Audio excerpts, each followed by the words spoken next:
Hey, I love analog photography because it is so simple. You basically have light, you got a box, and then you got some light sensitive material. And because it is so simple, you can easily do all kind of experiments. Build your own gear, try to use your gear in a different way. And then sometimes you get some interesting results and at least you learn something. So this time I wanted to build a lens. And I was going to the local hardware store to get something for the house, so I thought, let me buy some gear for my lens too. I went to the sewage department and got some drainage pipe, and then I got some magnifying glasses. These magnifying glasses are about the size of the drainage pipe, so I figured, these might fit together nicely. Then I came home and I took my Graflex Speed Graphics as a platform for these experiments. I mean, this is an excellent experimentation platform because it has its own shutter. You don't need to use a shutter in the lens. And then it's modular. You can take parts off and put your parts on, and you can make it pretty much a Frankenstein you want to make it. So I took the lens off and started to experiment. Before building anything, I took two of these magnifying glasses and opened the shutter and started to look through the ground glass. What kind of picture do these two magnifying glasses draw on the ground glass with different distances? What could I get? And then through these experimentations, I found a couple of different spots how I may want to position them. I marked them down. Then I went and cut a piece of the drainage pipe long enough to, hold those positions. So that was a good start. Then I needed a lens board. The lens board is a piece of plywood or metal that holds the lens in place. Now, lucky enough, these old Graflexes have a very simple lens board. It's just a square. So I had some hardboard from an old IKEA drawer and I got a suitable piece of that, drilled a hole in it, attached the pipe into the hole, and then I painted it all black. Painting things in a black paint is important to prevent light leaks and reflections inside of the lens. So now it was all black. Then as it has dried, I went and attached the lenses to both ends of the drainage pipe and I cut my lens together with the lens board. For the heck of it, I left the handle of one lens there. I think it looks kind of goofy. And now it fits perfectly into my Graflex. And I can start to experiment with my new lens. Now first I need to get the F number for the lens to expose the film correctly. And here we need a little bit math. The F number is a calculation. It's a focal length of the lens divided by an entrance pupil diameter. I'll explain to these shortly. We are not going to spend too much time on math and details. There are two excellent sources if you are interested, and I put the links to the description page.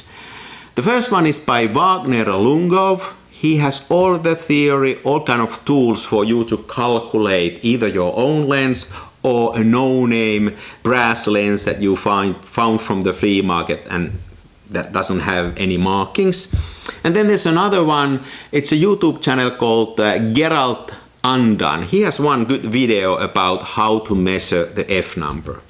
Here, for the simplicity, I cut some corners and I'm just gonna use the diameter of the drainage pipe. It's not exactly right. It varies a bit, but for this purpose it's accurate enough. So that would be 50 millimeter. Then we need the focal length, and that's a little bit more complex to calculate, but basically it works as follows. First you take your camera and you focus it to infinity. You take a piece of tape and mark the position of your lens when it's in infinity.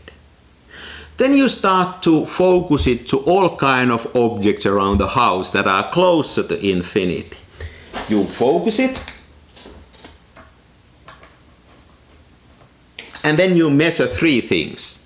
You measure that object in real life, where you focused your camera to. Then you measure the size of that same object on your ground glass. And then the third thing that you measure is the distance from the infinity. How much you move the lens to focus closer. And with these three numbers you go to Wagner-Lugno's tool, you enter them there, and you do a couple of these kind of measurements. I did 1, 2, 3, 4, 5, 6, and then as you put them into the tool, it draws you a line. If the line is approximately straight, you know you've done your measurements right, and that's how you get the focal length of your lens. Now, this was a rapid machine gun explanation how you do it, but it is actually pretty straightforward with those tools. So now for my lens, I got the diameter 50 millimeters, and then the focal length is 130 millimeters. And actually it's very easy to verify because this is 130, well it's 127. And if I compare these two side by side, the size of the image and the magnification is about the same. So the tool works. So now how do I get an F number? F number is the focal length divided by the diameter. 130 divided by 50, it is 2.6. So my lens is f2.6. Now based on my previous experiments, I know that that kind of a lens is too fast for its own good.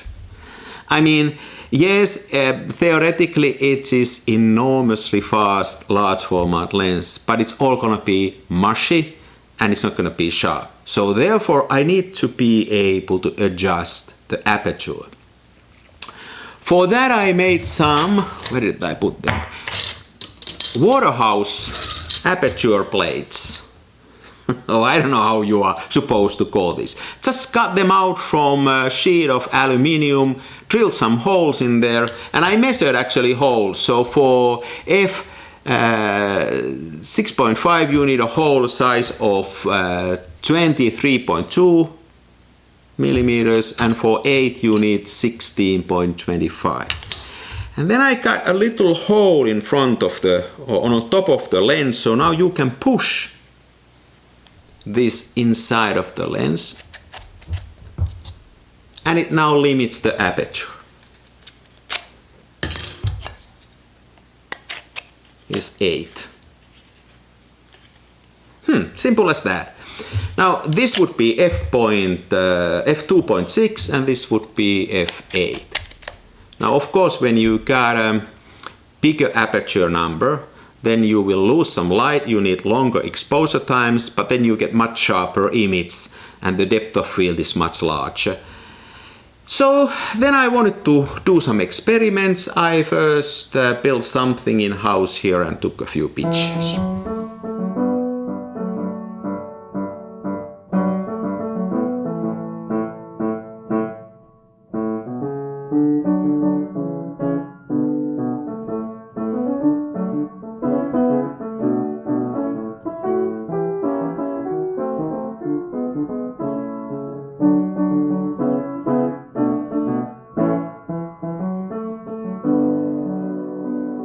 Now as you can see from those pictures, fully open versus step down, there's quite a big of a difference. Then I took Cookie out and we took a few more pictures.